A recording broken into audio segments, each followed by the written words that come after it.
வணக்கம். Welcome to Olipettagam. இந்த வீடியோவில் நம்ம என்ன கதை கேட்க போகிறோம்னா, தரையில் வாழும் மீன்கள் கதையின் 3வது பகுதி. நம்ம சேனலை இதுவரைக்கும் சப்ஸ்கிரைப் பண்ணாதவங்க சப்ஸ்கிரைப் பண்ணுங்கள். பக்கத்தில் இருக்கிற பெல் ஐகானை கிளிக் பண்ணி ஆளுங்கிற ஆப்ஷனை ப்ரெஸ் பண்ணுங்கள். ஸோ தட் நான் போடுற கதைகளை உடனுக்குடனே நீங்கள் கேட்கலாம். வாங்க கதைக்குள்ளே போகலாம். கீற்று கொட்டகைக்கு பின்னால் இருந்த இரட்டை மாட்டு வண்டி ஒன்று ஒய்யாரமாக சாலை மீது வந்து கொண்டிருந்தது. அதை பார்த்ததும் என் முகம் மலர்ந்தது. வண்டியும் காலியாக இருந்தது. இந்த வண்டியில் ஊருக்கு போய் சேர்ந்து விடலாம் என்ற தைரியம் வந்தது. மாடுகள் உயரமாகவும் பலம் மிகுந்தவை போலவும் தென்பட்டன. வண்டிக்கு பொருத்தப்பட்டிருந்த கூரை புதியதாகவும் அழகாகவும் இருந்தது. உள்ளே மெத்தென்று ஜமக்காளம் விரிக்கப்பட்டிருந்தது. வண்டிக்கு முன்னால் சற்று குள்ளமாக முழங்காலுக்கு மேல் மடித்து கட்டிய வேட்டியுடன் வாயில் சுருட்டுடன் ஒருவன் நடந்து கொண்டிருந்தான். அவன் மூக்கணாங்கயிற்றை பிடித்து கொள்ளவில்லை. இருந்தாலும் மாடுகள் வளர்ப்பு பிராணிகளைப் போல் அவன் பின்னாலேயே வந்து கொண்டிருந்தன. இதோ உன்னைத்தான், கைகளை தட்டி அழைத்தேன். அவன் அருகில் வந்தான். வண்டியும் அவன் பின்னாலேயே வந்து நின்றது. இந்த வண்டி யாருடையது? எங்கே போய்கொண்டிருக்கிறது என்று கேட்டேன்.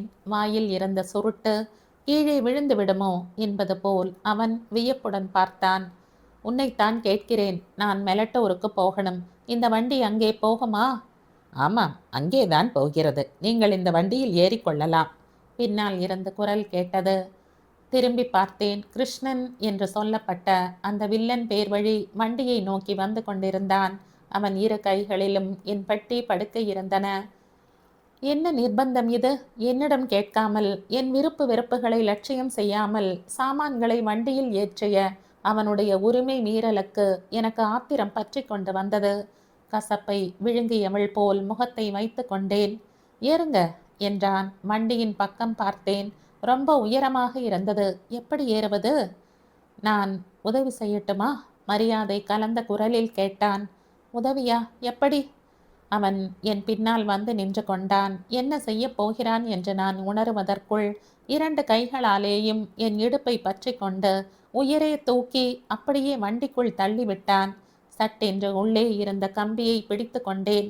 இல்லாவிட்டால் தொபேல் என்று விழுந்திருப்பேன். அவ்வளவு அலட்சியமாக ஏதோ பொருளை கடாசுவது போல் வண்டிக்குள் ஏற்றி விட்டான். வண்டிக்குள் சரியாக உட்கார்ந்து கொண்ட பிறகு கருப்பு கண்ணாடியை கழற்றி பின்னால் திரும்பி கண்ணாலேயே எரித்து விடுவது போல முறைத்து பார்த்தேன். ஆனால் என்ன பயன்? அவன் என் பக்கம் திரும்பவே இல்லை. வண்டிக்கு அந்த பக்கமாக போய்விட்டான். இடியட்! இன்னும் ஒரு நிமிடம் என் கண் முன்னால் இருந்திருந்தால் என் கை அவன் கன்னத்தை பதம் பார்த்திருக்கும். சாமி கண்ணு, நீ நடந்து வா, வண்டியை நான் ஓட்டுகிறேன் என்ற குரல் கேட்டது. சரிங்க ஐயா, சாமி கண்ணு பதில் சொன்னான். நான் வெளியில் எட்டி பார்த்தேன். யாருமே தென்படவில்லை. மறுபடியும் இந்த பக்கம் திரும்பிய போது கிருஷ்ணன் வண்டி சக்கரத்தை பிடித்து கொண்டு முன்னால் உட்கார்ந்து கொள்வது தென்பட்டது. என்ன, இவனும் என்னுடன் வரப்போகிறானா? திகைப்பும் வியப்பும் ஒன்று சேர சிலையாகிவிட்டேன். வழியில் இவன் போக்கிரித்தனமாக நடந்து கொண்டான். சாமி கண்ணு கூட வரும்போது அப்படி நடந்து கொள்வதற்கு துணிச்சல் இருக்குமா என்ன? மனதை திடப்படுத்தி கொண்டேன். சாமி கண்ணு என்னுடைய மெய் காப்பாளன் போல் வண்டியின் பின்னால் நடந்து வந்து கொண்டிருந்தான். தொலைவில் ஆணும் பெண்ணுமாக வயலில் வேலை செய்து கொண்டிருந்தார்கள். உயிரை கையில் பிடித்து கொண்டிருந்த என்னால் சுற்றிலும் இருந்த பசுமையை ரசிக்க முடியவில்லை. கருப்பு கண்ணாடியை விரல்களுக்கு நடுவில் சுழற்றி கொண்டே ஏதோ யோசனையில் ஆழ்ந்தேன். கிருஷ்ணன் என் பக்கம் திரும்பியது போல் தோன்றவே திரும்பி பார்த்தேன். அவன் முறுவலுடன் ஏதோ சொல்ல வந்தான். பார்வையாலேயே எரித்து சாம்பலாக்குவது போல் கோபமாக பார்த்தேன். அவன் முகத்தில் சிரிப்பு மறைந்து விட்டது. புருவங்களை உயர்த்தி வினோதமாக என் பக்கம் பார்த்தான். ஏதோ சொல்ல வந்தவன் பிறகு என்ன நினைத்து கொண்டானோ தெரியவில்லை. சட்டென்று முகத்தை திருப்பிக் கொண்டான். நான் மட்டும் அவனை கவனமாக பார்க்க தொடங்கினேன். பின்னால் இருந்து பார்க்கும்போது அவன் உருவம், தலையை வாரிக்கொண்ட விதம், கம்பீரமாக உட்கார்ந்திருந்த தோரணை எல்லாம் அழகாகத்தான் இருந்தது. வில்லன்களில் அழகானவர்கள் இல்லையா என்ன? வில்லன்களை 2 வகையாக பிரிக்கலாம். பெரிய மீசை, சிவந்த கண்கள், குடித்து குடித்து உப்பிவிட்ட கன்னங்கள், பார்க்கவே பயங்கரமான தோற்றத்துடன் இருப்பார்கள். முதல் வகையை சேர்ந்தவர்கள். ஆனால் இரண்டாவது பிரிவை சேர்ந்தவர்களோ அழகான தோற்றத்துடன் பெரிய மனிதர்களாக சமுதாயத்தில் நடமாடிக் கொண்டிருப்பார்கள். புத்தி மட்டும் விஷ நாகம்தான். இந்த கிருஷ்ணன் என்பவன் இரண்டாவது பிரிவை சேர்ந்தவனாக இருக்கக்கூடும். இப்படிப்பட்டவர்களை அடையாளம் கண்டு கொள்வது ரொம்ப கஷ்டம்.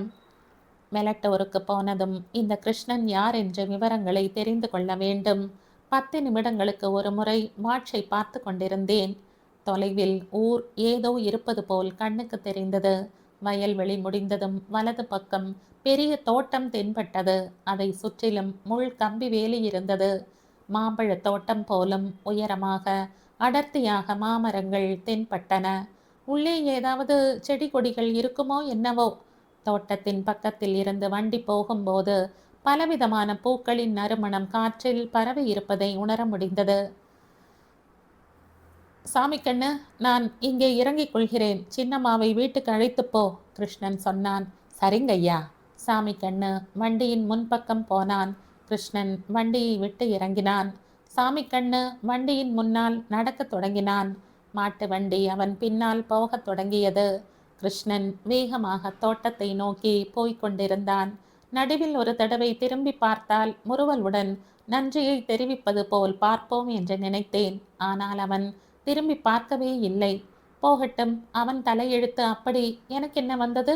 தலையை திருப்பிக் கொண்டு சாலையை பார்க்க தொடங்கினேன். வண்டி 100 கஜம் தாண்டி முனை திரும்பியதோ இல்லையோ ஊர் தொடங்கிவிட்டது. ஊரின் எல்லை என்பதாலோ என்னவோ அந்த சுற்று வட்டாரத்தில் அதிகமாக வீடுகள் இருக்கவில்லை. சாலையின் வலது பக்கம் பெரிய கிணறு ஒன்று தென்பட்டது. கிணற்றை சுற்றிலும் பெண்கள் நிறைய பேர் கும்பலாக இருந்தார்கள். சிலர் கிணற்றில் இருந்து நீர் இறைத்து கொண்டிருந்தார்கள். சிலர் கிணற்றடியில் அமர்ந்து பித்தளை குடங்களை பளபளவென்று தேய்த்து கொண்டிருந்தார்கள். சிலர் புடவையை குறுக்காக கட்டிக்கொண்டு மற்றவர்களுடன் பேசிக்கொண்டே குளித்து கொண்டிருந்தார்கள். நான் பயணம் செய்து கொண்டிருந்த வண்டி கிணற்று பக்கம் போய்க் கொண்டிருந்தது. கிணற்றடியில் குடத்தை தேய்த்து கொண்டிருந்த அம்மாள் வண்டியையும் வண்டியில் இருந்த என்னையும் பார்த்துவிட்டு பக்கத்தில் இருந்தவளை முழங்கையால் இடித்தாள். அந்த அம்மாள் திரும்பி பார்த்துவிட்டு மேலும் 2 பேருக்கு ஜாடை காட்டி என்னை சுட்டி காட்டினாள். மொத்தத்தில் எல்லோரும் தங்களுடைய வேலையை நிறுத்திவிட்டு இந்த பக்கமே பார்த்து கொண்டிருந்தார்கள். நானும் முறுவலுடன் அவர்கள் பக்கமே பார்த்து கொண்டிருந்தேன். அவர்களை முழுவதுமாக பார்ப்பதற்குள் வண்டி அந்த இடத்தை தாண்டி விட்டது. பின்னால் இருந்து ஒரு அம்மாள் குரல் கொடுத்தாள். சாமி கண்ணு, யாரது?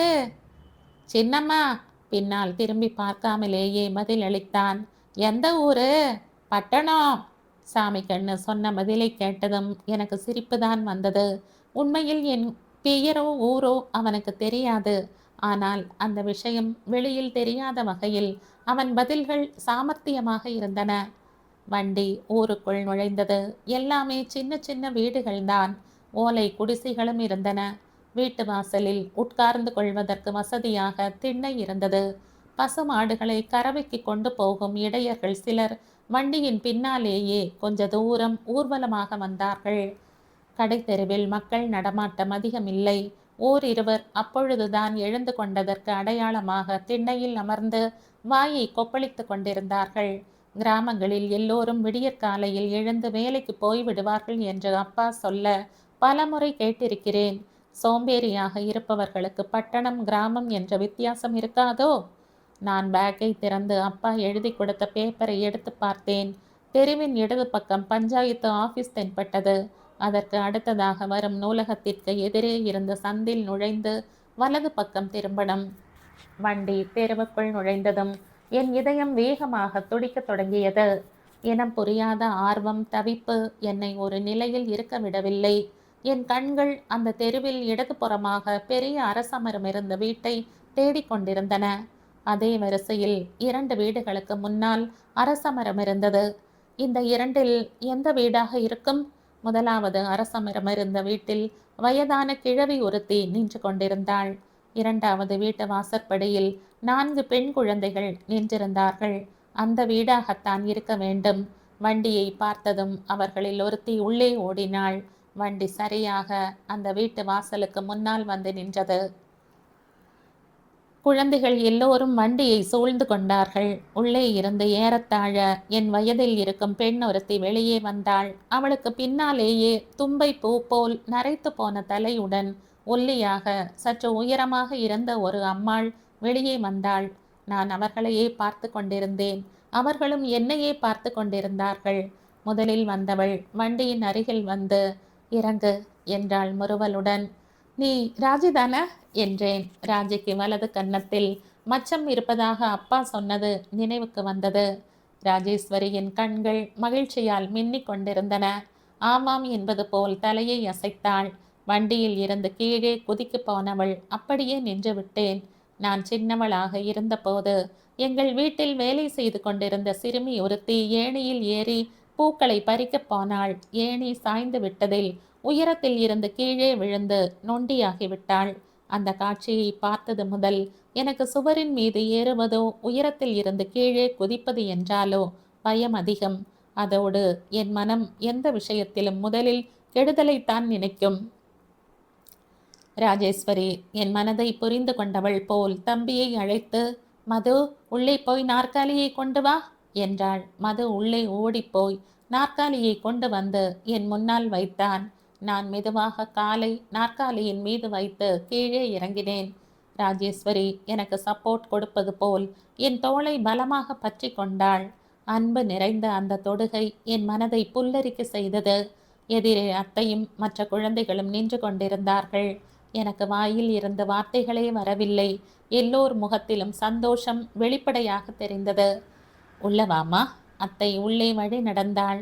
எல்லோரும் உள்ளே போனோம். சாமி கண்ணு என்னுடைய பெட்டி படுக்கையை உள்ளே கொண்டு வந்து வைத்தான். "உங்க ஐயாவிடம் என்னுடைய தேங்க்ஸ் சொல்லிவிடு" என்றேன். அத்தையும் ராஜேஸ்வரியும் நான் ஏதோ புரியாத மொழியில் பேசியது போல் பார்த்தார்கள். சாமி கண்ணு நான் சொன்னதை காதில் வாங்கினார் போலவே தெரியவில்லை. பின்னால் திரும்பி கூட பார்க்காமல் போய்விட்டான். ஹால் நடுவில் புதியதாக பின்னப்பட்ட நாடா கட்டில் மீது அமர்ந்து கொண்டேன். "அம்மா அப்பா சௌக்கியமா இருக்காங்களா?" வாசற்படி அருகில் தரையில் அமர்ந்து கொண்டே அத்தை கேட்டாள். "நல்லா இருக்காங்க. அப்பா உங்களை ரொம்பவும் விசாரித்ததாக சொல்ல சொன்னார். தானும் கூட வந்திருப்பார். ஆனால் அர்ஜென்ட் கேஸ் ஒன்று வந்து விட்டதால் அவரால் வர முடியாமல் போய்விட்டது." அத்தை பதில் எதுவும் சொல்லவில்லை. ஆனால் அவள் முகத்தில் வருத்தம் கலந்த வேதனை நிழலாக படர்ந்தது. என் பார்வையில் இருந்து தப்பவில்லை. ராஜேஸ்வரி எழுந்து உள்ளே போனாள். பஸ்ஸை விட்டு இறங்கியதும் வண்டி எதுவும் கிடைக்காமல் நான் கலவரம் அடைந்ததை பற்றி அத்தையிடம் சொன்னேன். "அதென்ன, பிள்ளையாண்டான் உன் கண்ணில் படவில்லையா?" வியப்புடன் கேட்டாள் அத்தை. "பிள்ளையாண்டானா? யார் அது?" அதே அளவு வியப்புடன் கேட்டேன். "வேறு யாரு? இந்த வீட்டுக்கு மூத்த மகன்." அத்தையிடம் மேற்கொண்டு விவரங்களை கேட்கும் முன்பே கருப்பாக குள்ளமாக குண்டு பூசணியைப் போல் பருமனாக இருந்த ஒரு அம்மாள் விடு விடுவென்று உள்ளே வந்து கொண்டே, "என்னடி கமலா, ஆனந்தனின் மகள் வந்திருக்கிறாளாமே" என்று கேட்டாள். "ஆமாம், இவள்தான்" என்ற அத்தை என்னை சுட்டி காட்டினாள். அந்த அம்மாள் என்னை ஏற இறங்க பார்த்தாள். நானும் பார்த்தேன். அந்த அம்மாளின் கண்களுக்கு நான் எப்படி தென்பட்டேனோ தெரியாது. எனக்கு மட்டும் அவளை பார்க்கும்போது இந்த பூமியே தாங்க முடியாத அளவுக்கு பருமனாக இருப்பது போல் தோன்றியது. முகம் முழுவதுமாக உப்பிய நிலையில் கண்கள் மட்டும் கோடுகள் போல் தென்பட்டன. செதுக்கியது போல் பலமாக இருந்த மூக்கு, அந்த அம்மாளுக்கு அழகான பல் வரிசை இருப்பதை, அவை இன்னும் ஆரோக்கியமாக இருப்பதை அந்த அம்மாள் சிரிக்கும்போது உணர முடிந்தது. சுமார் 50 வயது இருக்கக்கூடும். என்னை பரிசீலிப்பதை முடித்த பிறகு அந்த அம்மாள் அத்தையின் பக்கம் திரும்பி, "டே கமலா, இந்த பெண்ணிடம் உன் சாயல் நிறைய இருக்கு" என்றாள். அத்தையின் கண்களில் ஒரு நிமிடம் பெருமிதம் வெளிப்பட்டது. நான் எங்க அப்பாவின் ஜாடை அத்தைக்கும் அப்பாவுக்கும் சாயல் இருப்பதை அத்தையை பார்த்ததும் புரிந்து கொண்டேன். அந்த அம்மாள் என் பக்கம் திரும்பினாள். "இந்தாடி பொன்னே, நான் யார் தெரியுமா? மங்கம்மா என் பெயர். நானும் உங்க அப்பாவும் சின்ன வயதில் ஒன்றாக விளையாடி இருக்கிறோம். ஏதோ மயிரிழையில் தப்பிவிட்டதே தவிர உங்க அப்பா என்னைத்தான் கல்யாணம் கட்டியிருக்க வேண்டியது" என்றாள். பானையை தூக்கி போட்டு உடைப்பது போல் அந்த அம்மாள் பேசிய பேச்சு என்னை திகைப்பில் ஆழ்த்தியது. கடவுளே, இந்த அம்மாள் அப்பாவுக்கு மனைவியாக இருந்திருக்க வேண்டியவளா? அதாவது என்னுடைய தாயின் ஸ்தானத்தில் வேண்டாம் சாமி. இந்த அம்மாளை தாயாக சகித்து கொள்வதை விட அந்த கொடுமைக்காரிக்கு மகளாக இருப்பதே மேல். அந்த அம்மாள் மறுபடியும், உங்க அப்பா என்னை பற்றி எப்போதாவது வீட்டில் சொல்லி இருக்கிறானா? அவன்தான் பெரிய பணக்காரன் ஆகிவிட்டானே, இப்போது எங்களுடைய நினைப்பு இருக்குமா என்ன? நீட்டி முழக்கிக் கொண்டே சொன்னாள். இந்த அம்மாள் நேராக எங்கள் வீட்டுக்கு வந்து அம்மாவிடம், நான் தான் மங்கம்மா, ஆனந்தனின் பால்ய சிநேகிதி என்று அறிமுகப்படுத்தி கொண்டால் அம்மாவின் முகம் எப்படி மாறுமோ? கற்பனை செய்து பார்த்தபோது என்னால் சிரிப்பை அடக்க முடியவில்லை. ராஜி, சித்தியும் வந்திருக்கிறாள், இன்னொரு டம்ளர் காப்பியும் எடுத்து வாமா. அத்தை குரல் கொடுத்தாள். மங்கம்மா அத்தையின் பக்கத்தில் தரையில் கால்களை நீட்டிக்கொண்டு உட்கார்ந்து கொண்டாள். ராஜேஸ்வரி 2 பெரிய டம்ளர்களில் காஃபி எடுத்து வந்தாள். ஒன்றை அந்த அம்மாளிடம் கொடுத்துவிட்டு மற்றொன்றை என்னிடம் நீட்டினாள். 1/2 அடி நீளமுள்ள டம்ளரில் வழிய வழிய இருந்த காஃபியை பார்த்துவிட்டு, இவ்வளவு வேண்டாம், என்னால் குடிக்க முடியாது என்றேன். கொஞ்சம்தானே என்றாள் ராஜேஸ்வரி. ஆஹா, என்னால் முடியாது. குடிடி பெண்ணே, பரவாயில்லை. மங்கம்மா காஃபியை குடித்து கொண்டே ஆணையிடுவது போல் சொன்னாள். ராஜேஸ்வரி என்ன நினைத்து கொண்டாளோ என்னவோ, உள்ளே போய் பாதியாக குறைத்துவிட்டு கொண்டு வந்து கொடுத்தாள். 2 நிமிடங்களில் பெரிய பித்தளை டம்ளர் நிறைய இருந்த காஃபியை கடகடவென்று குடித்துவிட்டு டம்ளரை கீழே வைத்துவிட்ட மங்கம்மாவை வியப்புடன் பார்த்தேன். ஒன்று மட்டும் உண்மை, இவர்கள் ஒரே தடவையில் குடித்து விடுவார்கள். பட்டணவாசிகள் 4-5 தடவையாக குடிப்பார்கள், அதுதான் வித்தியாசம். கடைக்குட்டி மணி தாயின் அருகில் சென்ற காதில் ஏதோ ரகசியம் சொல்லிக் கொண்டிருந்தாள். வந்தது முதல் அவள் பார்வை என் மீதே இருந்தது. எனக்கு தெரியாது மணி, நாளைக்கு பரீட்சை இருப்பதாக சொல்லி இருக்கிறாய். இன்னைக்கு ஸ்கூலுக்கு போகவில்லை என்றால் அண்ணன் கோபித்து கொள்வான், அத்தை சொன்னாள். அண்ணாவிடம் நீ சொல்லுமா, மணி செல்லம் கொஞ்சினாள். விஷயத்தை புரிந்து கொண்டவள் போல், இந்த வேளை யாரும் ஸ்கூலுக்கு போக வேண்டாம், எல்லோரும் ஜாலியாக பேசிக் கொண்டிருப்போம் என்றேன். குழந்தைகளின் முகங்கள் மலர்ந்தன. உங்க எல்லோருக்கும் பரிசுகள் கொண்டு வந்திருக்கிறேன் என்று சொல்லிக்கொண்டே பெட்டியை திறந்து அப்பா வாங்கி அனுப்பியவற்றை ஒவ்வொருவருக்கும் தனித்தனியாக கொடுத்தேன். இப்போது இதெல்லாம் எதுக்குமா என்றாள் அத்தை. எனக்கு என்ன தெரியும், அவங்க மாமா அவர்களுக்கு அனுப்பியிருக்கிறார் என்றேன் முறுவலுடன். ரெடிமேடு கவனை வைத்து கொண்டு குதியாட்டம் போட்டு கொண்டிருந்த மணி என் அருகில் வந்து திடீரென்று கேட்டாள். பின்ன எங்க பெரிய அண்ணாவுக்கு என்ன வாங்கி வந்தாய்? பெரிய அண்ணாவா? திகைத்து போனவளாக பார்த்தேன். உஷ், சும்மா இரு. அத்தை மணியை அதட்டினாள். மங்கம்மா ராஜேஸ்வரிக்காக கொண்டு வந்த முத்து மாலையின் தரத்தை மதிப்பை பரிசீலித்து கொண்டிருந்தாள். குளியலறையில் வெந்நீர் எடுத்து வைத்திருக்கிறேன், குளித்துவிட்டு வருகிறாயா என்றாள் ராஜேஸ்வரி. மாற்று உடைகளை எடுத்துக்கொண்டு குளிக்க கிளம்பினேன். அப்பா சொன்னது போல் கூரை இல்லாத குளியல் அறை உள்ளே சிமெண்ட் பூச்சுடன் சுத்தமாக இருந்தது. வலது பக்கம் பெரிய சிமெண்ட் தொட்டியில் தண்ணீர் நிரப்பி இருந்தது.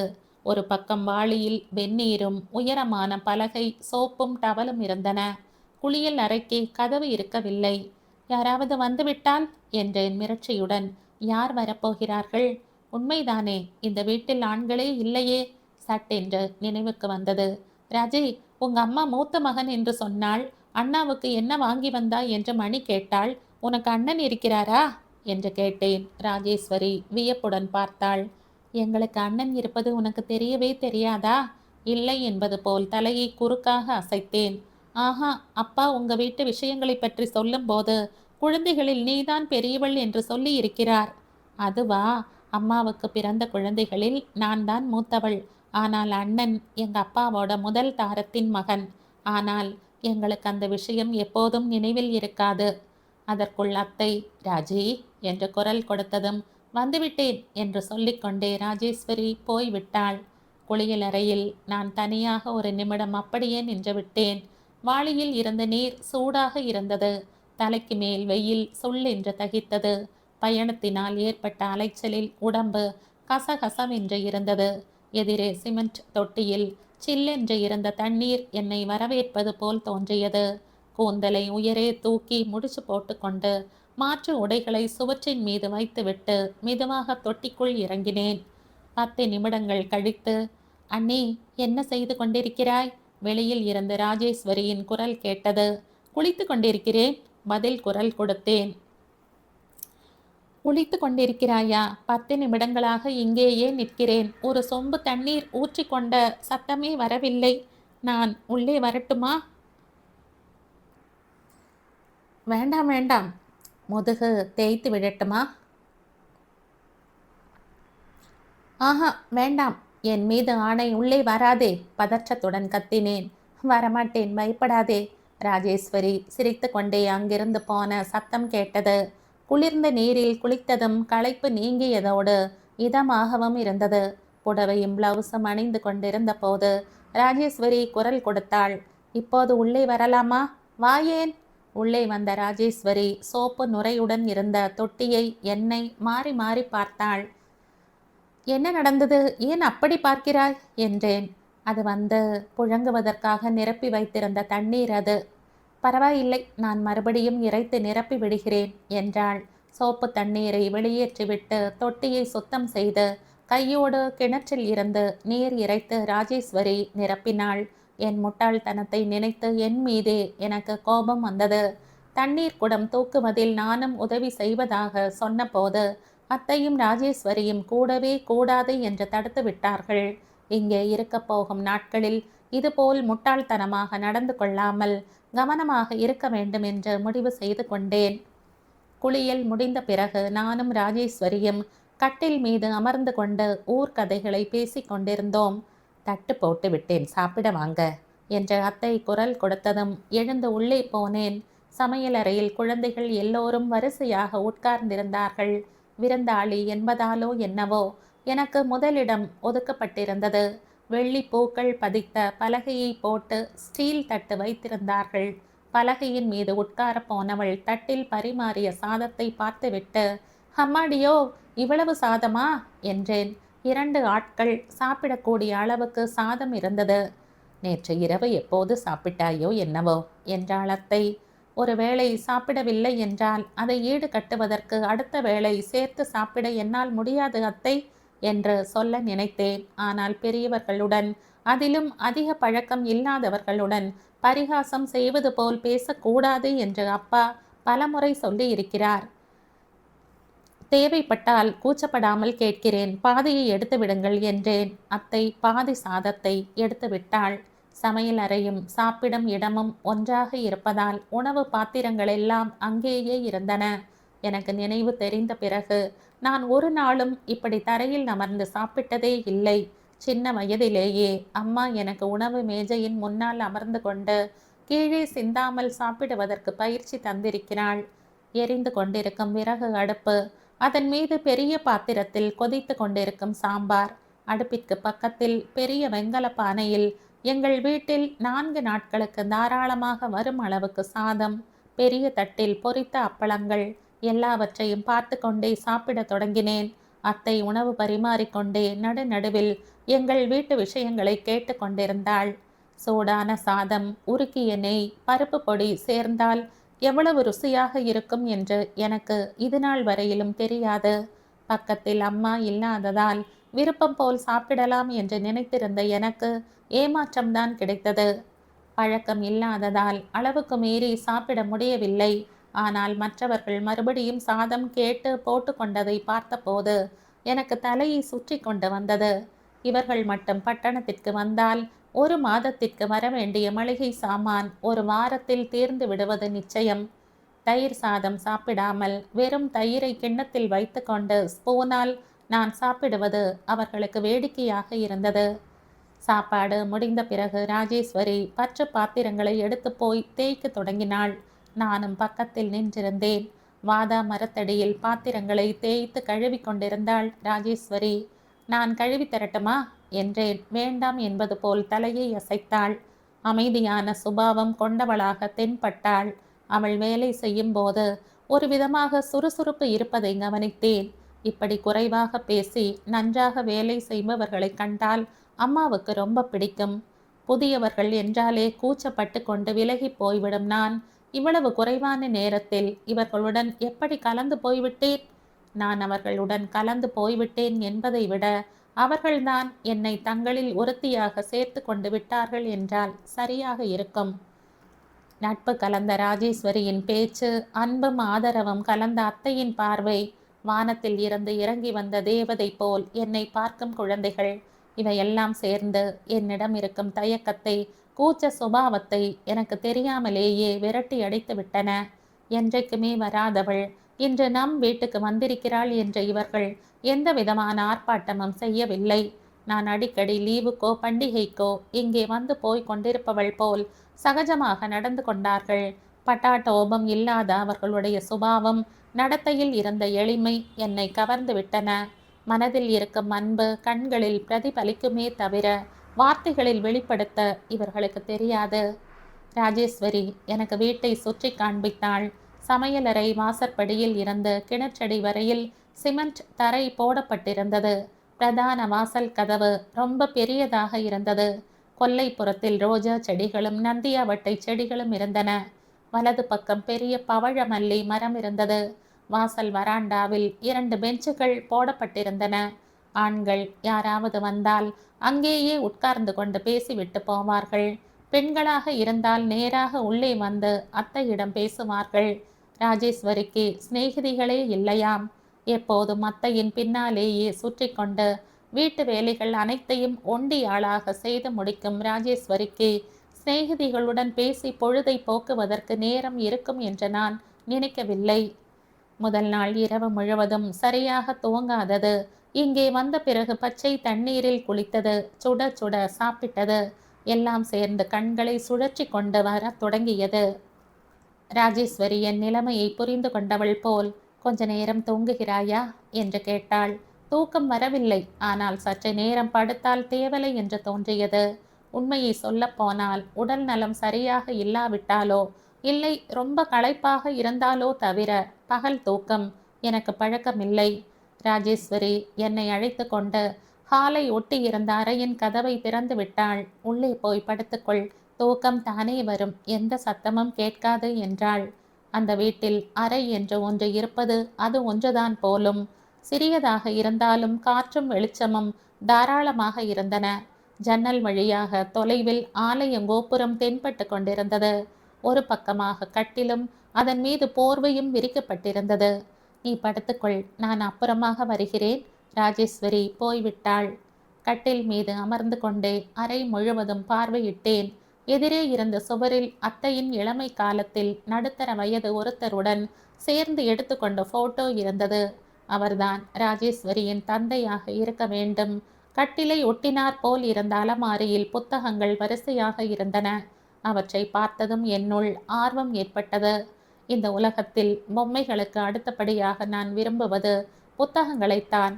ஒரு மனிதன் தேர்வு செய்யும் புத்தகங்களை பொறுத்து அவன் தனித்தன்மையை புரிந்து கொள்ள முடியும்.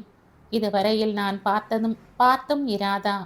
அப்பா என்னிடம் சொல்ல விட்டு போன ராஜேஸ்வரியின் அண்ணனை பற்றி தெரிந்து கொள்ள எனக்கு வாய்ப்பு கிடைத்து விட்டது. எழுந்து போய் ஒவ்வொரு புத்தகமாக புரட்டி பார்த்தேன். மேல் வரிசையில் இருந்தவை எல்லாமே ஹோமியோபதிக்கு சம்பந்தப்பட்ட புத்தகங்கள். கீழ் வரிசையில் தோட்டக்கலை சம்பந்தப்பட்ட புத்தகங்கள் இருந்தன. எந்த செடிக்கு எந்த விதமான நோய் வந்தால் என்ன மருந்துகள் பயன்படுத்த வேண்டுமோ தெரியப்படுத்தும் புத்தகங்கள். ஆக மொத்தம் எல்லாமே நோய்களை பற்றியும் அவற்றை நீக்கும் முறைகளை பற்றியும் சொல்லும் புத்தகங்கள். நெற்றியை சொலித்து கொண்டே வந்து கட்டில் மீது உட்கார்ந்து கொண்டேன். எனக்கு ஒரு விஷயம் புரிந்துவிட்டது. ராஜேஸ்வரியின் அண்ணன் மக்களுக்கும் மரங்களுக்கும் வைத்தியம் பார்க்கும் ஆசாமி. பஞ்சகச்சம் கட்டி கொண்டு பின்தலையில் குடுமியும் கழுத்தில் ருத்ராட்ச மாலையும் அணிந்து கொண்டிருப்பானாயிருக்கும். அதனால் தான் அப்பா அவனை பற்றி என்னிடம் எதுவும் சொல்லவில்லை. அறிமுகப்படுத்தும் அளவுக்கு தனித்தன்மை எதுவும் அவனிடம் இல்லையோ என்னவோ. கட்டில் மீது படுத்து கொண்டதும் எனக்கு தூக்கம் வந்துவிட்டது. அரை மணி நேரம் தூங்கினேனோ இல்லை 1 மணி நேரம் தூங்கி இருப்பேனோ என்னவோ. மறுபடியும் எனக்கு விழிப்பு வந்து கண்களை திறந்து பார்த்தபோது ராஜேஸ்வரி ஏதோ காரியமாக உள்ளே வந்து ஓசைப்படுத்தாமல் திரும்பி போய்க் கொண்டிருந்தாள். ராஜி, பின்னால் இருந்து அழைத்தேன். ராஜேஸ்வரி திரும்பி பார்த்தாள். விழித்து கொண்டு விட்டாயா? 2 முறை வந்து பார்த்துவிட்டு போனேன். நன்றாக தூங்கிக் கொண்டிருந்தாய். கொஞ்சம் இரு, அண்ணாவுக்கு பாக்கை கொடுத்து விட்டு வருகிறேன் என்று போக போனாள். அண்ணாவுக்கா? ஓஹோ, அந்த கிராமத்து வைத்தியரா என்றேன். கிராமத்து வைத்தியரா? ராஜேஸ்வரி வியப்புடன் பார்த்தாள். உங்கள் அண்ணன் மனிதர்களுக்கும் மரங்களுக்கும் வைத்தியம் பார்ப்பார் இல்லையா? ஆமாம், உனக்கு எப்படி தெரியும்? மேலும் ஆச்சரியமடைந்தவளாக கேட்டாள். தோ இவற்றை பார்த்தாலே தெரிகிறதே என்றேன் புத்தக அலமாரியை பார்த்து கொண்டே. ராஜேஸ்வரி சிரித்துவிட்டு வெளியேறினாள். சீக்கிரமா வா, உன்னிடம் ஒரு வேடிக்கையான விஷயம் சொல்லணும் என்றேன். ஒரே நிமிடத்தில் வந்து விடுகிறேன். ராஜேஸ்வரி போய்விட்டாள். குழந்தைகள் வெளியே போய்விட்டார்கள் போலும். வீடு முழுவதும் நிசப்தமாக இருந்தது. தொலைவில் சமையல் அறையில் இருந்து பேச்சு குரல் கேட்டது. அம்மா, உன் மருமாளுக்கு என்னை அடையாளம் தெரியவில்லை. ஆண் குரல் கேட்டது. அவளுக்கு உன்னை எப்படி தெரியும்? முன்னே பின்னே பார்த்தது இல்லையே, அத்தை சொல்லிக் கொண்டிருந்தாள். தெரியவில்லை என்றால் போகட்டும், குறைந்தபட்சம் நீங்க யார் என்றாவது கேட்டிருக்கலாம் இல்லையா? எப்படி இருப்பாளோ என்று நினைத்தேன். ஆனால் இந்த மீனாட்சிக்கு மாமாவின் குணத்தில் ஒன்று கூட இருப்பதாக தெரியவில்லை. கிருஷ்ணவேணி அம்மாளை அப்படியே உரித்து வைத்திருப்பாள் போலும். என்னது? சட்டென்று எழுந்து உட்கார்ந்து கொண்டேன். இத்தனை வருட வாழ்க்கையில் முதல் முறையாக, அதிலும் முன்னே பின்னே தெரியாத அன்னியின் வாயில் இருந்து நான் அப்படியே அம்மாவை கொண்டிருக்கிறேன் என்ற வார்த்தையை கேட்க நேர்ந்தது.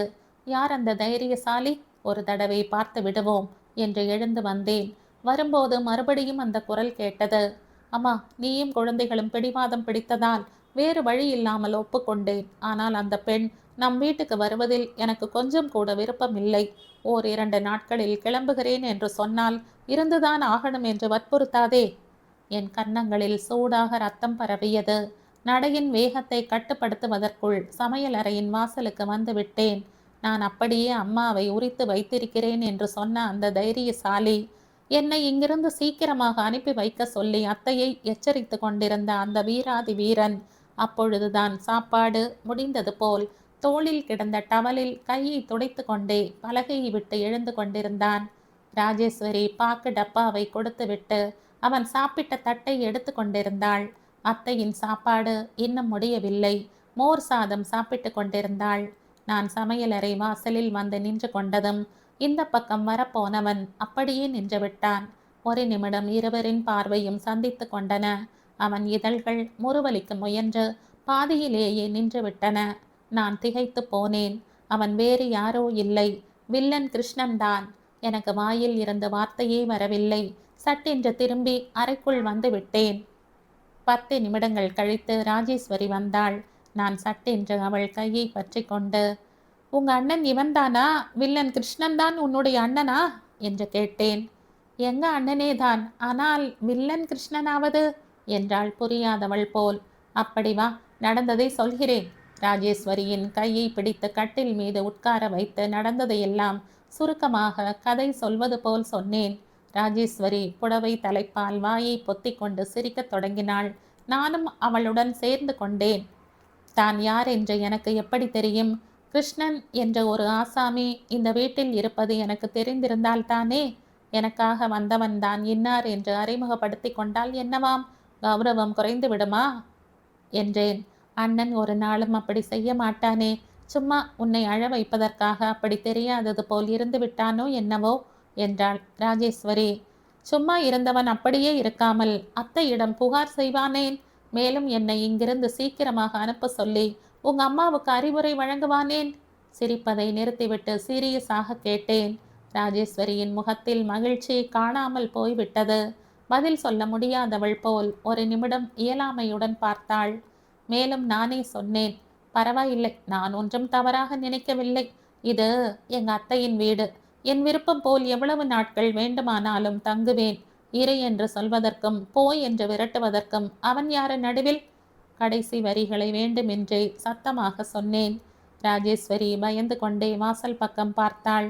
நான் வந்தது வில்லன் கிருஷ்ணன் வீட்டுக்கு இல்லை என்றும் எங்க அப்பாவின் தங்கையின் வீட்டுக்கு, அதாவது என்னுடைய அத்தையின் வீட்டுக்கு என்றும் எப்போதும் நினைவில் வைத்திருப்பேன். குரலை மேலும் உயர்த்தினேன். ராஜேஸ்வரி சிவந்த முகத்துடன் என் வாயை பொத்திவிட்டு, அண்ணி, அண்ணன் தமாஷுக்காக அப்படி சொல்லி இருப்பான். நீ எதையும் மனதில் வைத்து கொள்ளாதே என்றாள். உண்மையாகவே சொல்லியிருந்தாலும் நான் லட்சியப்படுத்த போவதில்லை, சரிதானே என்றேன் அலட்சிய தோரணையில். ராஜேஸ்வரியின் முகத்தில் வேதனையை பார்க்கும்போது எனக்கு இரக்கமாக இருந்தது. சும்மாதான் சொன்னேன், நீ கவலைப்படாதே, ஆறுதல் சொன்னேன். ராஜேஸ்வரியின் முகம் பிரசன்னமாயிற்று. அவளை சமாதானப்படுத்துவதற்காக அப்படி சொன்னேனே தவிர என்னால் அந்த வார்த்தைகளை மறக்கத்தான் முடியுமா? கிருஷ்ணன் உண்மையிலேயே வில்லன் பேர் வழிதான். இல்லாவிட்டால் நான் அப்படியே அம்மாவை கொண்டிருக்கிறேன் என்று சொல்வானா? என்னை பற்றி அவனுக்கு என்ன தெரியும்? தான் யாரென்று சொல்லாமல் உரிமை எடுத்துக்கொண்டு என்னை திண்டாட வைத்து வேடிக்கை பார்ப்பதாவது? மிஸ்டர் கிருஷ்ணன், தகுந்த பாடம் கற்பிக்காமல் உன்னை விடப் போவதில்லை. மனதிலேயே கருவிக்கொண்டேன். நான் மெலட்டூரில் தங்கியிருந்தது 1 வாரம்தான் என்றாலும் இந்த சொற்ப காலம்தான் என் வாழ்க்கையின் ஓட்டத்தை திசை திருப்பிவிட்டது. 20 வருடங்களாக எங்க அம்மாவின் சொசைட்டியில் நான் கற்றுக்கொள்ளாத புரிந்து கொள்ளாத பல விஷயங்களை இங்கே கவனிக்க முடிந்தது. அவை ரொம்ப சின்ன சின்ன விஷயங்களாக இருக்கலாம். சாதாரண வாழ்க்கையில் அவற்றுக்கு முக்கியத்துவம் இல்லாமல் போகலாம். ஆனால் அவற்றின் பாதிப்பு நம்மையும் அறியாமல் நம்மீது பதிந்து விட்டிருக்கும். நான் வந்த 2 நாட்களில் அத்தைக்கும் ராஜேஸ்வரிக்கும் இடையே உள்ள பந்தம் எவ்வளவு மென்மையானதோ எவ்வளவு உயர்வானதோ புரிந்து கொண்டேன். அத்தை சுபாவத்திலேயே குறைவாக பேசுபவள். வீட்டு விஷயங்களை பற்றி அவ்வப்பொழுது பெரிய மகனிடம் சொல்வதை தவிர மற்ற நேரங்களில் பேசியோ பேச வேண்டும் என்ற ஆர்வம் இருப்பது போலவோ என் கண்ணில் படவில்லை. ஆனால் ராஜி, மது, மணி என்ற குழந்தைகளை அழைக்கும்போது அந்த குரலில் சிருஷ்டியில் இருக்கும் தாய்மையின் சொரூபம் வெளிப்படுவது போல் எனக்கு தோன்றும். அவர்களுக்கிடையில் அனாவசியமான மரியாதைகள் இல்லை. மனதில் ஒன்றை வைத்துக்கொண்டு பெரியவர்களிடம் மதிப்பு பெறுவதற்காக வேறு பேச்சு பேச வேண்டிய தேவை அவர்களுக்கு இல்லை. அத்தை பெரிய பெரிய படிப்புகள் படித்தவளும் இல்லை. குழந்தைகளின் வளர்ப்பு விஷயத்திலும் ரொம்ப சிரத்தை எடுத்துக்கொண்டு கட்டுப்பாட்டுடன் வளர்ப்பது போல் தெரியவில்லை. எப்போதும் வீட்டு வேலைகளில் மூழ்கி இருப்பாள். அப்படியும் குழந்தைகள் ரொம்ப சமர்த்தாக இருந்தார்கள். தங்களுடைய வேலைகளை தாங்களே செய்து கொள்வார்கள். எந்த சமயத்தில் எப்படி நடந்து கொள்ள வேண்டுமோ அவர்களுக்கு நன்றாகவே தெரியும். ஒன்று மட்டும் உண்மை, எங்கள் வீட்டில் எனக்கு கொடுக்கப்பட்ட செல்லம் இங்கே யாருக்குமே கொடுக்கப்படவில்லை. அம்மா அப்பா என்னை தலைக்கு மேல் தூக்கி வைத்து கொண்டு கொண்டாடுவார்கள். இங்கே இவர்களுடைய தேவைகளை தீர்த்து வைப்பதை தவிர மற்ற நேரங்களில் அவர்களை யாரும் பொருட்படுத்தியதாக தெரியவில்லை. ஆனால் இந்த வீட்டில் குழந்தைகளுக்குள்ள சுதந்திரமும் உரிமையும் எங்கள் வீட்டில் எனக்கு இருக்கிறதா என்ற சந்தேகம் வந்தது. எந்த காரியம் செய்ய நினைத்தாலும் 1000 தடவை யோசிப்பேன். இந்த காரியம் அப்பாவுக்கு பிடிக்குமா? அம்மா வருத்தப்பட மாட்டாள் இல்லையா? திருநாகம் மாமி ஏதாவது சொல்வாளோ? இப்படி பலவிதமாக யோசித்து கடைசியில் அந்த காரியத்தை செய்யாமலேயே காலம் கடந்து போனதும் உண்டு. ஒரே வார்த்தையில் சொல்லணும் என்றால், நான் யூகித்து கொண்ட அம்மா என்றால் இப்படித்தான் இருக்கணும் என்று கனவு கண்ட உருவத்திற்கு மறுபெயராக அத்தை இருந்தாள். ராஜேஸ்வரியை பார்த்தால் தன்னுடைய மகள் இப்படித்தான் இருக்க வேண்டும் என்று அம்மாவுக்கு தோன்றுமோ என்னமோ. ராஜேஸ்வரியும் மற்ற குழந்தைகளும் என்னை உறவு முறையை வைத்து அண்ணி என்று அழைப்பார்கள். பட்டணத்தில் எப்போதும் மிஸ் மீனா என்ற அழைப்பை கேட்ட எனக்கு இந்த அழைப்பு காதுகளுக்கு இனிமையாக இருந்தது. கிருஷ்ணனின் கட்டிலை கொண்டு வந்து எனக்கு தனியாக படுக்கையை போடுவதற்காக ஏற்பாடு செய்து கொண்டிருந்த போது வேண்டாம் என்று மறுத்துவிட்டேன். பிறகு குழந்தைகளுடன் ராஜேஸ்வரிக்கு பக்கத்தில் பாயில் படுத்து கொண்டேன். கிருஷ்ணன் தன்னுடைய அறையில் படுத்து கொண்டான். அத்தை குழந்தைகளுக்கு அடுத்ததாக வாசலுக்கு பக்கத்தில் பாயை போட்டு கொண்டாள். வெளியே மழை பெய்து கொண்டிருந்த சத்தம் கேட்டது. நானும் ராஜேஸ்வரியும் இருட்டிலேயே குரலை தாழ்த்தி கொண்டு மற்றவர்களின் தூக்கத்திற்கு இடைஞ்சல் இல்லாத வகையில் ரொம்ப நேரம் பேசிக்கொண்டோம். ராஜேஸ்வரி எங்க அம்மாவை பற்றி, என் கல்லூரி வாழ்க்கையை பற்றி, சிநேகிதிகளை பற்றி கேள்விகள் கேட்டு கொண்டிருந்தாள். எனக்கு நெருங்கிய சிநேகிதிகள் யாரும் இல்லை என்று சொன்னபோது அவளால் நம்ப முடியவில்லை. சற்று நேரத்திற்கு பிறகு ராஜேஸ்வரி உறங்கிவிட்டாள். நான் ரொம்ப நேரம் விழித்து கொண்டிருந்தேன். எங்களுடன் ஒப்பிட்டு பார்த்தால் இவர்கள் ரொம்ப ஏழ்மையில் இருப்பதாகத்தான் சொல்ல வேண்டும். ஆனால் அந்த ஏழ்மை இவர்களை எந்த விதமாகவும் பாதித்ததாக தெரியவில்லை. இந்த வீட்டில் விலை உயர்ந்த பொருட்கள் இல்லை என்பது உண்மைதான். ஆனால் இவர்கள் முகத்தில் திருப்தியும் மகிழ்ச்சியும் தாண்டவமாடிக்கொண்டிருந்தன. ஏழ்மையை இவர்கள் தங்களுடைய கைப்பிடிக்குள் அடக்கி வைத்து விட்டது போல் தோன்றியது. மறுநாள் காலையில் குழந்தைகள் சாப்பிட்டுவிட்டு பள்ளிக்கூடத்துக்கு போய்விட்டார்கள். நானும் ராஜேஸ்வரியும் சாப்பிட்டு விட்டோம். ராஜேஸ்வரி சமையல் அறையில் அத்தைக்கு உதவியாக வேலை செய்து கொண்டிருந்தாள். நான் அறையில் உட்கார்ந்து கொண்டு அப்பாவுக்கு கடிதம் எழுதத் தொடங்கினேன். அன்புள்ள அப்பாவுக்கு மெலட்டூருக்கு வந்து சேர்ந்து விட்டேன். இந்த ஊரும் சூழ்நிலையும் எனக்கு ரொம்ப பிடித்து விட்டது. அத்தையை ரொம்பவே பிடித்து விட்டது. ராஜேஸ்வரியும் நானும் ஓர் உயிர் ஈர் உடல் என்பது போல் ஐக்கியமாகிவிட்டோம். குழந்தைகள் எல்லோரும் ரொம்ப அன்பாக பழகுகிறார்கள். நீங்க ஒரு நாளும் பேச்சு வாக்கில் கூட அத்தையின் வீட்டில் கிருஷ்ணன் என்ற ஒருத்தன் இருக்கிறான் என்றோ அவன் மீது இந்த குடும்பம் ஆதாரப்பட்டிருப்பதை பற்றியோ சொன்னதே இல்லை. அப்படிப்பட்ட நபரை பற்றி இந்த கடிதத்தில் நான் பிரஸ்தாபிக்க போவதும் இல்லை. இத்தனை வருடங்களாக இவ்வளவு நெருக்கமானவர்களிடமிருந்து என்னை பிரித்து வைத்ததற்கு உங்கள் மீது கோபம் வந்தாலும் இன்றைக்காவது அந்த வாய்ப்பை ஏற்படுத்தி கொடுத்ததற்கு சந்தோஷமாக இருக்கிறது. அம்மா வந்ததும் எனக்கு டெலிகிராம் கொடுக்க மறந்து போய் விடாதீங்க. எப்போதும் உங்களுடைய ஆசிகளை விரும்பும் உங்கள் மகள் மீனா. கடிதத்தை கவரில் வைத்து கொண்டிருந்த போது ராஜேஸ்வரி உள்ளே வந்தாள். அண்ணே, அண்ணனுக்கு சாப்பாடு எடுத்து போகிறேன். நீயும் என்னுடன் வருகிறாயா என்று கேட்டாள். கவரின் மீது முகவரியை எழுத போனவள் நிமிர்ந்து பார்த்தேன். எதிரே ராஜேஸ்வரி கையில் ஜெர்மன் சில்வர் கேரியருடன் நின்று கொண்டிருந்தாள். ஏன் உங்க அண்ணா மதிய சாப்பாட்டுக்கு வீட்டுக்கு வரமாட்டானா என்று கேட்டேன். வேலை அதிகமாக இருந்தால் வரமாட்டான். நீயும் வந்தால் சேர்ந்து போகலாம். ரொம்ப தொலைவும் இல்லை. ஒற்றையடி பாதையில் நடக்கும்போது ஜாலியாக இருக்கும். நீயும் எங்கள் தோட்டத்தை பார்த்த மாதிரி இருக்கும் என்றாள். பூந்தோட்டமா? என்னென்ன பூக்கள் இருக்கு? ஆர்வத்துடன் கேட்டேன். ராஜேஸ்வரியின் முகம் வாடிவிட்டது. பூந்தோட்டம் இல்லை, காய்கறி தோட்டம் என்றாள் தலையை குனிந்து கொண்டே. காய்கறி தோட்டம்தானா என்று சொல்ல வந்ததை நாக்கின் நுனியிலேயே தடுத்துவிட்டு சரி போகலாம் வா என்றேன். நான் செருப்பை அணிந்து கொள்ள முயன்ற போது ராஜேஸ்வரி சங்கடத்துடன் பார்த்தாள். செருப்பு போட்டு கொள்ளாமல் இருந்தால் நல்லது. போகும் வழியில் சேரும் சகதியுமாக இருக்கும். விலை உயர்ந்த செருப்பு வீணாகி விடுமோ என்னவோ என்றாள். செருப்பு போடாமல் நான் வீட்டில் கூட நடமாட மாட்டேன். வெறும் காலுடன் சிமெண்ட் தரையில் நடப்பது என்றாலே எனக்கு எப்படியோ இருக்கும். அப்படி இருக்கும்போது மண் பாதையில் வெறும் காலுடன் நடப்பதாவது? சகதியில் நடந்தால் விலை உயர்ந்த செருப்பு பாழாகி விடுமோ என்று ராஜேஸ்வரி பயப்படுவது எனக்கு புரிந்தது. செருப்பு அறுந்து போனால் வேறு வாங்கிக் கொள்கிறேன், அவ்வளவுதானே தவிர செருப்பு இல்லாமல் என்னால் நடக்க முடியாது. ராஜேஸ்வரியின் பயத்திற்கு சமாதானம் சொல்வது போல் முறுவலித்துவிட்டு அவளுடன் கிளம்பினேன். வெளியில் சூழ்நிலை ரம்யமாக இருந்தது. மழை பெய்யவில்லையே தவிர வானம் மேகமூட்டமாக இருந்தது. காற்று வேகமாக வீசிக்கொண்டிருந்தது. நாங்கள் போகும் வழியில் சின்ன சின்ன வாய்க்கால்கள் இருந்தன. அவற்றில் தண்ணீர் வேகமாக பாய்ந்து கொண்டிருந்தது. ராஜேஸ்வரி எச்சரித்தபடி நான் வாய்க்கால் வந்தபோது செருப்பை ஒரு கையிலும் புடவை குசவங்களை ஒரு கையாலும் தூக்கி பிடித்து கொண்டு தாண்டினேன். வேண்டாம் என்று மறுத்தாலும் ராஜேஸ்வரி நான் கீழே விழுந்து விடுவேனோ என்பது போல் என் கையை பலமாக பற்றி கொண்டாள். வாய்க்காலை தாண்டிய பிறகு ஒற்றையடி பாதை பயணம் ரொம்ப ஜாலியாக இருந்தது. எந்த பக்கம் திரும்பினாலும் கண்ணுக்கு விருந்தளிப்பது போல் பசுமை தென்பட்டது. தோட்டத்தை நெருங்கும் போது எனக்கு திடீரென்று நினைவு வந்தது. அன்று வரும்போது கிருஷ்ணன் வண்டியை விட்டு இறங்கி திரும்பி கூட பார்க்காமல் வேகமாக நடந்து போனது இந்த தோட்டத்திற்குத்தானோ? பூக்கள் இல்லை என்றாயே, இவ்வளவு நறுமணம் எங்கிருந்து வருகிறதாம் என்றேன். தோட்டத்திற்குள் நுழையும் போது பலவிதமான நறுமணம் காற்றில் பரவி இருப்பதை உணர முடிந்தது. என்னையும் அறியாமல் மூச்சை பலமாக உள்ளே இழுத்து கொண்டேன். ஏதோ சில வகை பூஞ்செடிகள் இருக்கு, அசலுக்கே இல்லை என்று சொல்ல முடியாது என்றாள் ராஜேஸ்வரி. இருவரும் தோட்டத்திற்குள் நுழைந்தோம். ரொம்ப பெரிய தோட்டமாக இருக்க வேண்டும். கண்ணுக்கு எட்டிய வரையில் எல்லா விதமான மரங்களும் இருந்தன. மா, பலா, கொய்யா, எலுமிச்சை முதற்கொண்டு சீத்தாப்பழம், முருங்கை மரம் எல்லாமே இருந்தன.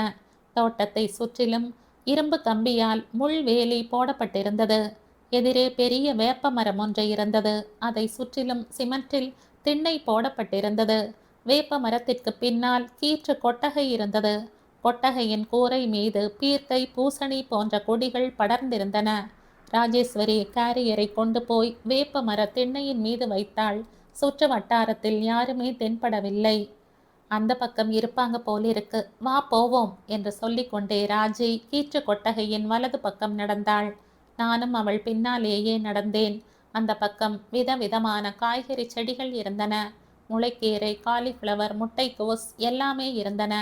ஒரு பக்கம் பதப்பட்ட நிலத்தில் கிருஷ்ணனும் 2 ஆட்களும் சேர்ந்து வரிசையாக நாற்றை நட்டு கொண்டிருந்தார்கள். அவை என்ன? ராஜேஸ்வரியிடம் கேட்டேன். கத்தரியும் தக்காளியும் என்றாள் ராஜேஸ்வரி. குனிந்து வேலை செய்து கொண்டிருந்ததால் பின்னால் வந்து நின்று கொண்டிருந்த எங்க இருவரையும் அவர்கள் பார்க்கவில்லை. அண்ணா, சாப்பாடு கொண்டு வந்திருக்கிறேன், ராஜேஸ்வரி குரல் கொடுத்தாள். ராஜேஸ்வரியின் குரல் ஏற்கனவே மென்மையாக இருக்கும். அண்ணனிடம் பேசும்போது பணிவும் அன்பும் சேர்ந்து அக்குரல் இன்னும் இனிமையாக ஒலிக்க செய்யும். அண்ணனிடம் பேசும்போது சில சமயம் அவள் குரலில் ஒரு விதமான உரிமை வெளிப்படுவதை கவனித்திருக்கிறேன். 2 கைகளிலும் மண் படிந்த நிலையில் கிருஷ்ணன் அப்படியே திரும்பி பார்த்தான். அன்பு ததும்பும் பார்வையால் தங்கையின் பக்கம் பார்த்த அவன் கண்கள் பக்கத்திலேயே நின்றிருந்த என்னை கண்டதும் சுருங்கியதோடு உடனே வேறு பக்கம் திரும்பிக் கொண்டன. இதோ வருகிறேன் என்றவன் மறுபடியும் வேலையில் மூழ்கிவிட்டான். ராஜேஸ்வரியும் நானும் மறுபடியும் வேப்ப மரத்திற்கு அருகில் வந்தோம். நான் தென்னையின் மீது அமர்ந்து கொண்டேன். ராஜேஸ்வரி வாழை இலையை எடுத்து வந்து சுத்தம் செய்து கேரியருக்கு பக்கத்தில் வைத்தாள். கீற்ற கொட்டகையில் இருந்த டம்ளரில் தண்ணீர் கொண்டு வந்தாள். அதற்குள் கிருஷ்ணன் கை கால்களை அலம்பிக் கொண்டு அங்கே வந்தான். அலட்சியமாக அங்கேயே உட்கார்ந்து கொள்வோம் என்று நினைத்தாலும் என்னால் முடியவில்லை. எழுந்து போய் ராஜேஸ்வரியின் பக்கத்தில் நின்று கொண்டேன். அண்ணன் சாப்பிட உட்கார்ந்து கொண்டதும் ராஜேஸ்வரி கேரியரை திறந்து உணவை பரிமாறினாள். அவன் சாப்பிட்டு முடிக்கும் வரையில் பக்கத்திலேயே நின்று கொண்டிருந்தாள். கிருஷ்ணனுக்கு பின்னால் சற்று தொலைவில் நின்று கொண்டிருந்த நான் அவனையே கவனமாக பார்த்து கொண்டிருந்தேன். பின்னால் இருந்து பார்க்கும்போது அந்த தோள்களும் அகலமான முதுகும் வலிமை மிகுந்தவை போல் தோன்றின. எவ்வளவு வேகமாக அலட்சியமாக சாப்பிடுகிறான்! அவனுக்கு வேண்டியது உணவு. அதை எதில் சாப்பிடுகிறோம், எங்கே உட்கார்ந்து சாப்பிடுகிறோம் என்ற நினைப்பே இருப்பது போல் தெரியவில்லை.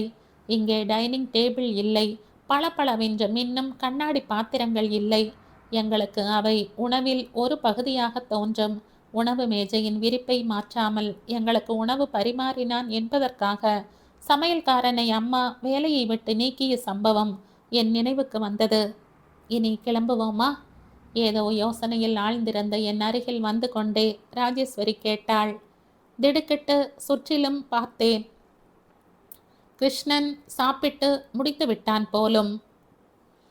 மறுபடியும் வேலையை பார்த்து போய்க் கொண்டிருந்தான். இங்கே நான் வந்து இத்தனை நேரமாகிவிட்டது. அவன் என்னை ஏறெடுத்து பார்க்கவும் இல்லை. வாய் திறந்து ஒரு வார்த்தை என்னிடம் பேசவும் இல்லை. நான் இருப்பதையே கண்டு கொள்ளாதவன் போல் போய்விட்டான். வேறு யாராவதாக இருந்தால் தோட்டத்தை சுற்றி காட்டி இருப்பார்களாக இருந்திருக்கும். ராஜேஸ்வரி திடீரென்று, அட, மறந்து போய்விட்டேன், இப்பவே வந்து விடுகிறேன் என்று சொல்லிக்கொண்டே கிருஷ்ணன் போன திசையில் வேகமாக சென்றாள். 10 நிமிடங்கள் கழித்து புடவை தலைப்பில் எதையோ மூட்டை கட்டி கொண்டு வந்தாள். என்னது என்றேன். மல்லிகை மொட்டுக்கள் என்றாள். இருவரும் சேர்ந்து வெளியே வந்தோம். ராஜேஸ்வரி வழியில் ஏதேதோ கேட்டுக்கொண்டே வந்தாள். நான் வரும்போது சொன்ன அளவுக்கு உற்சாகமாக பதில் சொல்லவில்லை. தோ வாய்க்கால் வருகிறது, உன் செருப்பை கழற்றி கையில் பிடித்துக்கொள், ராஜேஸ்வரி முறுவலித்தாள். இந்த கதையின் தொடர்ச்சியை அடுத்த பதிவில் கேட்கலாம். நன்றி.